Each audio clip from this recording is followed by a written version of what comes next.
मित्रांनो, भाग 1 आपण पाहिलेलाच आहे. आपण आता पाहतात भाग 2. पाठाचं नाव आहे जंगल डायरी. लेखक आहेत अतुल धामणकर. भाग 2 अभ्यासण्यापूर्वी आपण भाग 1 जो आहे त्या भाग 1 मध्ये जो भाग अभ्यासला त्याचे थोडे पूर्वावलोकन करूया. लेखक झरी रस्त्याने निघाले असताना त्यांना रस्त्यामध्ये बिबळ्याच्या पावलांचे ठसे आढळले. त्यानंतर ते जेव्हा पुढे गेले त्यावेळी तेंदूच्या झाडाखाली बांबूमध्ये बिबळ्या लपून बसलेला जाणवला. पालापाचोळ्यामध्ये बसलेला हा बिबळा, त्याचे तोंड विरुद्ध दिशेला होते आणि शेपटी लेखकाच्या दिशेने होते. अशा स्थितीमध्ये त्याबरोबर यांच्यासोबत टोंगे नावाचे जे वनरक्षक होते यांचा पाय सुकलेल्या काटकीवर म्हणजे छोट्याशा फांदीवर पडला आणि त्या काटकीचा म्हणजे फांदीचा कट असा आवाज आला आणि ह्या आवाजाला ऐकून त्या ठिकाणी असलेला जो बिबळ्या आहे त्याने मागे वळून पाहिले आणि तो त्या जंगलामध्ये धूम ठोकून पळून गेला. थोडक्यात पहिल्या 2 परिच्छेदामध्ये आपण अभ्यासला आहे की टोंगे यांच्या थोड्याशा चुकीमुळे जवळून पाहण्याचा जो अनुभव येणार होता तो लेखकांना मिळाला नाही. आता भाग 2 मध्ये आपण पाहणार आहोत उर्वरित परिच्छेदाचा अभ्यास. तर सुरू करूया. पुढच्या परिच्छेदाला तयार राहा आणि व्यवस्थितपणे सर्व ऐकण्याचा प्रयत्न करा, म्हणजे आपल्याला कोणत्याही प्रकारची अडचण येणार नाही अशी मला खात्री आहे. बिबळ्याच्या निरीक्षणाची चांगली संधी हातची गेली. संधी म्हणजे मोका, अँड अपॉर्च्युनिटी. म्हणून मी हळहळणे, चिंता होणे, टू फील सॉरी म्हणजे वाईट वाटले. जवळून पाहण्याचा जो आनंद मिळणार होता तो टोंगे यांच्या चुकीमुळे तो मिळू शकला नाही. टोंगे यांना शर्मिंदा झाल्यासारखं वाटलं. आम्ही लगेच पुढं निघालो. थोड्याच अंतरावर रायबाकडं जाणारा रस्ता उजवीकडे वळत होता. तो रस्ता धरला आणि जंगल आणखीच दाट झाल्यासारखं वाटलं. दाट म्हणजे काय? त्या ठिकाणी झाडांची संख्या जी आहे ती आणखी वाढली गेली. दाट जंगल पुढे त्यांना दिसू लागलं. इथं 2-3 नाले असल्यानं नाला म्हणजे ओढा. नाला म्हणजे ओढा. इथं 2-3 नाले असल्यानं झुडपांची दाटी जास्तच जाणवते. पाणथळ जागा आहे. पाणथळ जागा असल्यामुळे पाणवठ्याच्या ठिकाणी अनेक झाडे वाढतच असतात. साहजिकच 2-3 नाले असल्यामुळे या ठिकाणची झाडांची गर्दी होती. तसंच त्या नाल्यामध्ये थोडं पाणी साचून राहत असल्यानं तिथं कुठल्याही वन्य प्राणी दिसण्याची शक्यता होती. उन्हाळा आहे. उन्हाळ्यामुळे हे जे जंगलातील प्राणी आहेत, वन्यजीव आहेत, हे दुपारच्या वेळेला त्या ठिकाणी पाणथळ जागी पाणी पिण्यासाठी येतात याची त्यांना खात्री होती. त्यामुळं आता सावधपणे पावलं टाकणं आवश्यक होतं. याचा अर्थ असा आहे की सुरुवातीला लेखकाने अनुभवलेलं आहे की टोंगे यांच्या पायाचा भार एका काटकीवर पडला, फांदीवर पडला आणि ती फांदी मोडली गेली. तिचा कट असा आवाज आल्यामुळे जवळ दिसणारं जनावर जे आहे, वाघ जो आहे, तो पळून गेला होता. म्हणून आता त्यांनी सावधगिरी बाळगण्याचं ठरवलेलं आहे. कालच संध्याकाळी विश्रामगृहावर गप्पा मारताना टोंगेंनी मला त्या परिसरात 4 पिल्लं असलेल्या वाघिणीबद्दल सांगितलं होतं. कारण लेखाला आधीच सांगितलेलं आहे. टोंगे जे वनरक्षक आहे यांनी सांगितलं की या जंगलामध्ये एक वाघीण आहे आणि तिला छोटेसे 4 बछडे आहे, म्हणजे पिल्ले आहेत. तेव्हापासून मला कधी तिथं जातो असं झालं होतं. प्रचंड उष्णतेचे दिवस असल्यानं वाघासारखं जनावर पाण्याच्या आसपासच वावरतं. वावरणे म्हणजे काय? फिरणे. वावरणे म्हणजे फिरणे. तशातच लहान पिल्लं असल्यानं या वाघिणीला त्यांना पाण्यापासून जास्त दूर नेणे देखील शक्य नव्हतं. साहजिक आहे, एक वाघीण आहे, तिला 4 पिल्लं आहे असे टोंगे यांनी लेखकांना सांगितलेलं आहे आणि लेखकाच्या मनात उत्सुकता आहे की कधी ती वाघीण आणि तिची पिल्ले पाहतो आहे आणि म्हणून ते काळजीने सावधगिरीने चालत आहेत. पण लहान पिल्लं असणारी वाघीण ही जंगलातलं सगळ्यात धोकादायक जनावर. धोकादायक म्हणजे साहजिक आहे, पिल्लांना जर कोणी त्रास दिला तर वाघीण कधीही त्यांना सोडणार नाही. पिल्लांच्या संरक्षणासाठी ही सजग आई, सजग म्हणजे काय?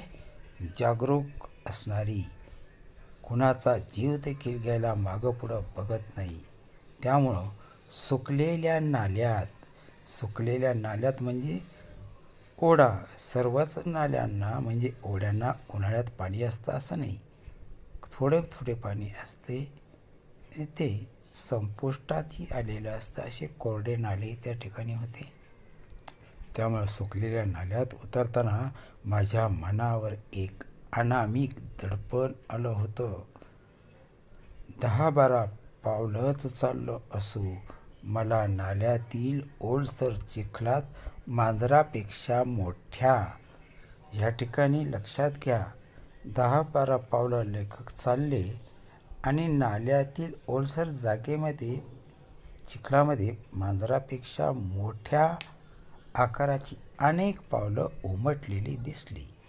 पाणथळ जागा आहे, पाणवठा आहे, पाणवठ्यावर जनावरं पाणी प्यायला येतात आणि त्याच्या बाजूला त्या ठिकाणी दिसणारे ठसे जे आहेत ते ठसे लेखकाने ओळखले की या ठिकाणी मांजराच्या आकाराचे पायाचे ठसे आहेत. म्हणजेच नक्कीच येथे वाघीण येऊन गेलेली आहे, तिची पिल्ले आजूबाजूलाच असावीत. मी झटकन पुढं जाऊन वाकून बघितलं. या पिल्लांच्याच पाऊलखुणा होत्या. लक्षात घ्या, मांजराच्या पायाच्या आकाराच्या पाऊलखुणा होत्या. म्हणजे वाघिणीच्या पायाचे ठसे नव्हते, तर ते वाघिणीच्या पिल्लांच्या पायाचे ठसे होते.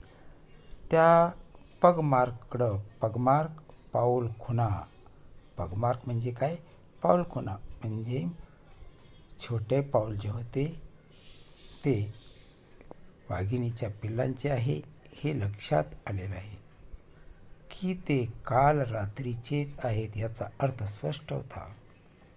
म्हणजेच अगोदरच्या रात्री या ठिकाणी पिल्ले येऊन गेलेली आहे असा त्याचा स्पष्ट अर्थ होता. वाघीण अद्याप पिल्लासह याच परिसरात वावरत असावी, वावरत होती. वावरणे म्हणजे काय? फिरणे, भटकणे, जवळच असणे. आता मी ती पिल्लं बघायला चांगलाच अधीर झालो होतो. अधीर होणे, आतुर होणे, कधी त्या पिल्लांना पाहतो आहे. कारण त्या पाणवठ्याच्या कडेला दिसलेल्या पावलामुळे लेखकांना जवळून पिल्लं पाहण्याची उत्सुकता लागलेली आहे. इथून सुमारे 100-125 पावलावर नाल्यात थोडंसं पाणी असल्याचं मला माहीत होतं. ही वाघीण तिथंच सापडण्याची शक्यता होती. त्यामुळे आता तिकडं जाताना खूप सावधगिरी बाळगणं आवश्यक होतं. सावधगिरी बाळगणं आवश्यक होतं म्हणजे काळजी घेणं गरजेचं होतं. कारण सुरुवातीलाच आपण पाहिलेलं आहे भाग 1 मध्ये की वाळलेल्या काटकीवर पाय पडल्यामुळे काटकीचा म्हणजे काठीचा फांदीचा आवाज आल्यामुळे वाघीण पळून गेलेली आहे. जमिनीवर सर्वत्र पानगळीमुळे, पानगळी म्हणजे पानझडी वनस्पती, उन्हाळा असला की काही वनस्पती उन्हाळ्यामध्ये बाष्पीभवन कमी व्हावे आणि स्वतःचे संरक्षण करता यावे म्हणून आपली पाने गाळत असतात. त्याला पानगळी म्हणतात. पानगळीमुळे पडलेल्या वाळका पाचोळा साचून होता. वाळका पाचोळा म्हणजे झाडांची पाने जमिनीवर पडलेली आहेत, त्याला पाचोळा म्हणतात. त्यावरून पाय न वाजवता जाणं ही एक मोठी कसरतच होती. पाणवठा जसा जवळ आला, पाणवठा जंगलातील नैसर्गिक पाण्याचा साठा. खोलगट जो भागात असतो त्या ठिकाणी पाणी साठलेले असते, त्याला पाणवठा असे म्हणतात. पुढं काय दिसेल या जाणिवेनेच माझा घसा कोरडा पडला. इतरांची अवस्था काही वेगळी नव्हती. आम्ही सगळ्यांनीच एकमेकाकडं बघत चौकस राहण्याची डोळ्यांनीच खून करून सूचना केली. सावधपणे चाललेले आहेत. एकमेकांना हाताच्या इशाऱ्याने, डोळ्याच्या इशाऱ्याने खुणवत आहे की या दिशेने आवाज येत आहे, या दिशेला लक्ष द्या. दुर्बिणीचा वापर करून ते शोधण्याचा प्रयत्न करत होते, परंतु आपली पावलं जोरात पडणार नाही. जमिनीवर असलेल्या पाचोळ्यावर आपला पाय पडला तर आवाज येईल. आवाज न करता चालण्याचे ते प्रयत्न करत आहेत. डोळ्यांनीच खून करून सूचना केली. आता एक एक पाऊल टाकताना मनावरचं दडपण अधिकच वाढत होतं. कुठं तरी झाडाच्या बुंध्याआड जांभळीच्या झुडपात लपलेली वाघीण रागानं गुरगुरत क्षणार्धात अंगावर येणार असंच वाटत होतं. घनदाट जंगल आहे आणि अशा या घनदाट जंगलामध्ये कोणत्या बाजूने वाघीण आपल्या अंगावर झडप घालेल की काय असे त्यांना वाटत आहे. वाऱ्यानं हळूच होणारी पानांची सळसळ देखील थोडी वाटत होती. आता जणू सगळा काळच थांबला असावा असं वाटत होतं. अचानक नाल्याच्या पलीकडून आलेल्या या बारीक आवाजाने मी जागीच थबकलो म्हणजे थांबणे. असा जो आवाज आहे तो ऐकला साहजिकच आहे. असा आवाज जो आहे विव्हळण्याचा, कणण्याचा, हा पिल्लांचा असावा आणि असा अंदाज आल्यामुळे लेखक जाग्यावर क्षणभर थांबलेले आहेत. त्यांचे सहकारी जे आहे त्यांच्यासह ते थांबलेले आहेत. माझ्या अंगावर सरसरून काटा आला. 1 वर्षाच्या वाघाच्या अभ्यासानं आणि अनुभवाने हे ठाऊक होतं. 1 वर्षाचा त्यांनी अभ्यास केला तेव्हा त्यांना असे अनेक अनुभव आलेले आहेत की हा वाघिणीचा आवाज आहे. त्यांनी वाघिणीचा अभ्यास केलेला आहे, त्यामुळे वाघिणीचा आवाज आहे हे त्यांनी मनामध्ये जाणलं. ती या आवाजानं आपल्या पिल्लांना बोलवत असावी. प्राण्यांची भाषा असते, विशिष्ट भाषा, आणि या ठिकाणी ती वाघीण आपल्या पिल्लांना बोलवत आहे असा त्यांनी अर्थ लावला. अचानक पाण्यात धपकन काहीतरी पडल्याचा आवाज आला. मी पाणवठ्याकडं पाहिलं आणि आश्चर्याने थक्क झालो. एका पिलानं बाजूच्या जांभळीच्या झाडीतून थेट पाण्यात उडी घेतली होती. लगेच त्याच्या पाठोपाठ उरलेली 3ही पिलं धपाधप पाण्यात उतरली. आईचा आश्वासक आवाज त्यांच्याकरता उत्साहाचं वारं भरणारा ठरला होता. मित्रहो, ह्या आवाजाने ह्या 4ही पिलांना लक्षात आलं की आपल्या आईने आपल्याला बोलवलेले, आणि त्यांनी त्या ठिकाणी पाणथळ्यामध्ये, या पाणवठ्यामध्ये एकाने उडी टाकली आणि उरलेल्या 3घांनी उडी टाकली. आणि लेखक हे सर्व जवळून पाहत होते आणि अनुभवत होते. आता आपण उर्वरित भाग भाग 3मध्ये पाहणार आहोत. आपण ह्या चॅनलला नवीन असाल तर सर्वप्रथम सबस्क्राईब करा.